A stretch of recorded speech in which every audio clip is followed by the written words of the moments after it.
नमस्कार, जय बद्री केदारनाथ दोस्तों, बहुत-बहुत स्वागत है आप लोगों का मेरे एक और यूट्यूब वीडियो पे। तो दोस्तों बहुत दिनों से एचडीएफसी फ्लेक्सी कैप फंड के ऊपर रिव्यू की रिक्वेस्ट आ रही थी। तो सोचा कि आज एचडीएफसी फ्लेक्सी कैप फंड पे एक रिव्यू वीडियो बना दिया जाए।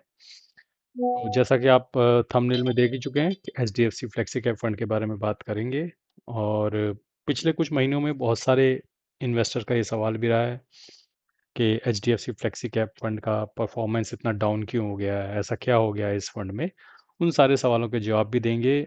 और क्या इस फंड को होल्ड करना चाहिए या सेल कर देना चाहिए, और आज के टाइम पे इस फंड में एंट्री करनी चाहिए या नहीं। तो इस फंड में हम आगे देखने वाले हैं 1 year performance, 5 year performance of this fund, 10 year performance of this fund, portfolio analysis, pros and cons, और एंड में बाय या सेल वर्डिक्ट।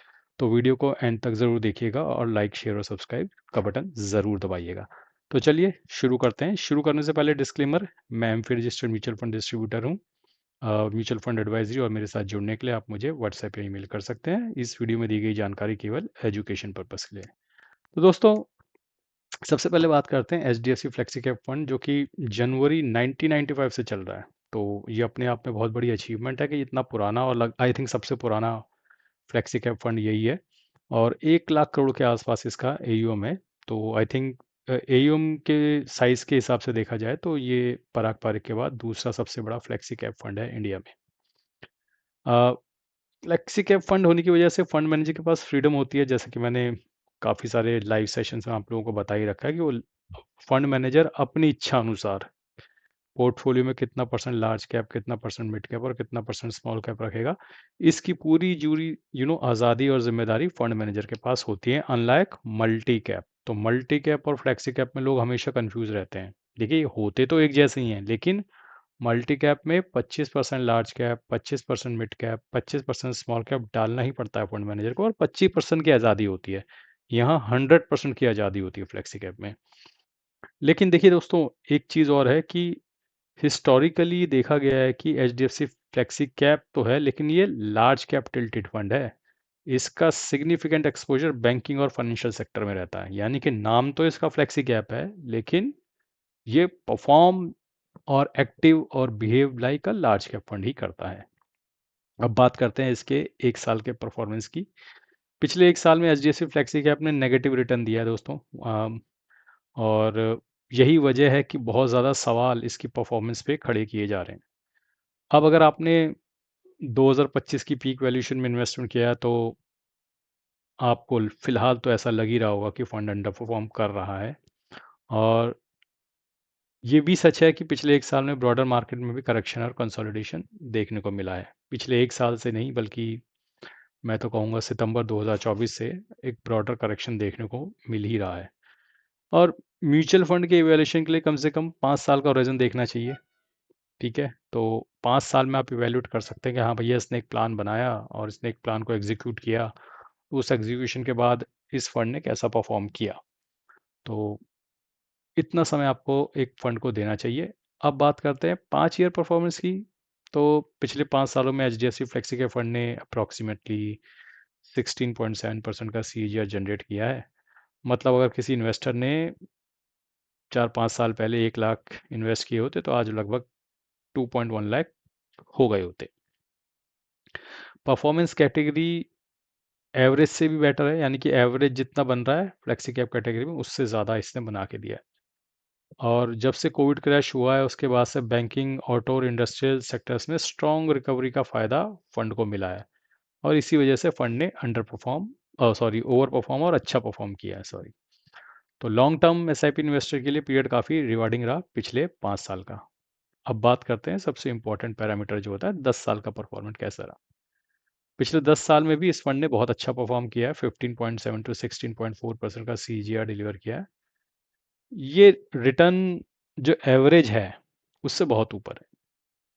और फंड के रोलिंग रिटर्न्स को अगर स्टडी करके दिखें, तो 10 साल के होल्डिंग पीरियड में 95% ज़्यादा केसेस में डबल डिजिट रिटर्न जनरेट किया है, which is again very impressive. तो शॉर्ट टर्म वॉलेटिलिटी के बावजूद पेशेंस रखने वाले इन्वेस्टर को इस फंड ने रिवॉर्ड किया है। अब थोड़ा सा H D F C flexi cap fund के पोर्टफोलियो को भी एनालाइज कर लेते हैं। टॉप होल्डिंग इसकी क्या क्या है, जैसे स्टेट बैंक है, एक्सिस बैंक है, एचडीएफसी बैंक है, आईसीआईसी बैंक, एसबीआई लाइफ। तो फाइनेंशियल सेक्टर में इसने बैट लिया हुआ है कि फाइनेंशियल सेक्टर को इसने बहुत ज़्यादा वेटेज दिया हुआ है।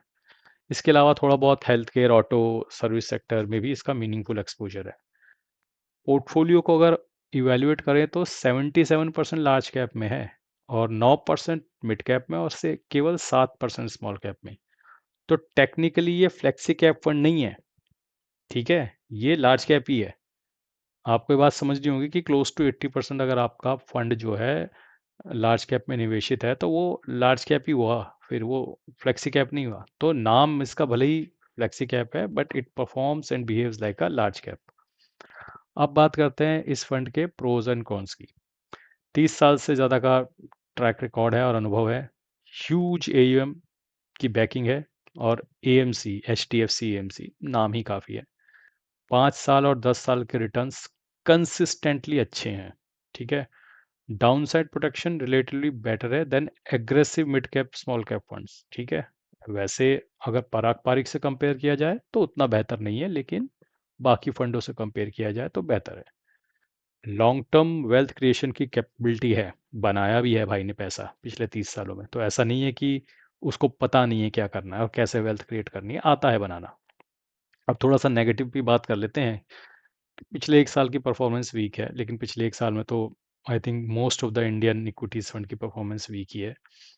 बैंकिंग सेक्टर पे हैवी डिपेंडेंस है, ठीक है। अगर बैंकिंग सेक्टर को कुछ होता है तो ये फंड दोबारा अंडर परफॉर्म करेगा, mark my words. Large AUM की वजह से एजिलिटी कम हो सकती है, एजिलिटी कम होती है, लेकिन ऐसा नहीं है कि बहुत ज़्यादा अंडर परफॉर्म कर जाता है लार्ज एयूएम होने की वजह से।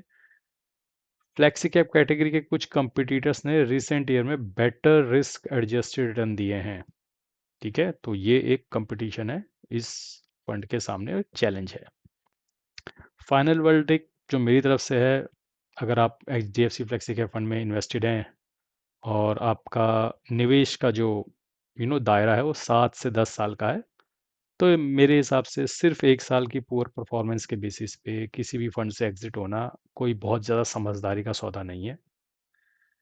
एग्जिस्टिंग इन्वेस्टर को मेरे हिसाब से होल्ड ही करना चाहिए। नए इन्वेस्टर को एसआईपी मोड में ही बाय करना चाहिए। जिस तरीके की वॉलेटिलिटी इस वक्त मार्केट में है, ऐसी वॉलेटिलिटी में लमसम डाल के निवेश करना वैसे भी जोखिम भरा है, लेकिन कुछ लोग तो फिर भी लमसम करेंगे ही। मार्केट करेक्शन में स्टैगर्ड मैनर में आप कर सकते हैं। ये फंड दोस्तों, एक बात ध्यान रखिएगा, ये फंड ना उन लोगों के लिए सुटेबल है जो एक ही डाइवर्सिफाइड इक्विटी फंड रखना चाहते हैं। Moderate to moderately high risk ले सकते हैं और 10 साल से ऊपर का उनका नजरिया है। लेकिन अगर आप हाई रिस्क लेकर और ज़्यादा रिटर्न चाहते हैं तो किसी मिड कैप या मल्टी कैप फंड में आप शिफ्ट हो सकते हैं।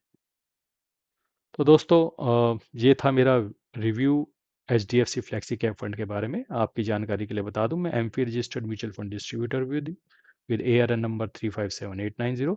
म्यूचुअल फंड एडवाइजरी और मेरे साथ जुड़ने के लिए आप मुझे व्हाट्सएप या ईमेल कर सकते हैं। मेरा व्हाट्सएप और ईमेल आईडी कमेंट और डिस्क्रिप्शन में दिया हुआ है।